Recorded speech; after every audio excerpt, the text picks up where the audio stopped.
Write a formula for the general term, the nth term, of an arithmetic sequence. Then use the formula for a sub n to find a sub 20, the 20th term of the sequence. Okay, so notice that we are told that we have an arithmetic sequence. So that determines which formula we're going to use. So the formula for the general term is a sub n is equal to a sub 1 plus n minus 1 times d. Remember that a sub 1 is the first term. So in this particular case, our a sub 1 is going to be 6 because that's the first term of the sequence. N is how many terms we're going to have, and we're doing it for the general nth term, so we're going to leave n as n. So n is going to be n. And then lastly, d. What do we plug in for d? So d is the common difference. So how do I go from one term in the sequence to the next? So going from 6 to 4, I subtract 2. From 4 to 2, I subtract 2. So my common difference is a negative 2.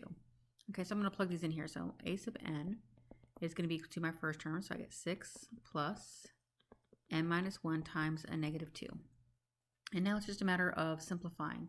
So we need to make sure that we distribute here. So when we distribute our negative 2, and we have a sub n is equal to 6. So n times a negative 2 is a negative 2n. Negative 1 times negative 2 becomes plus 2. Now combining my like terms, the 6 plus the 2, I have 8 minus 2n. And so here's our formula for finding a general nth term. So now I can find any term I want. So if you tell me n, I can just plug it in right here and I get the answer. If I was just looking for the 20th term, I could have used my formula, my original formula, and plugged in the information here. But we were specifically asked to find the general term. Okay, so now let's go ahead and use this to answer the second part. So the second part wants us to go ahead and find the formula for, or to find the value for the 20th.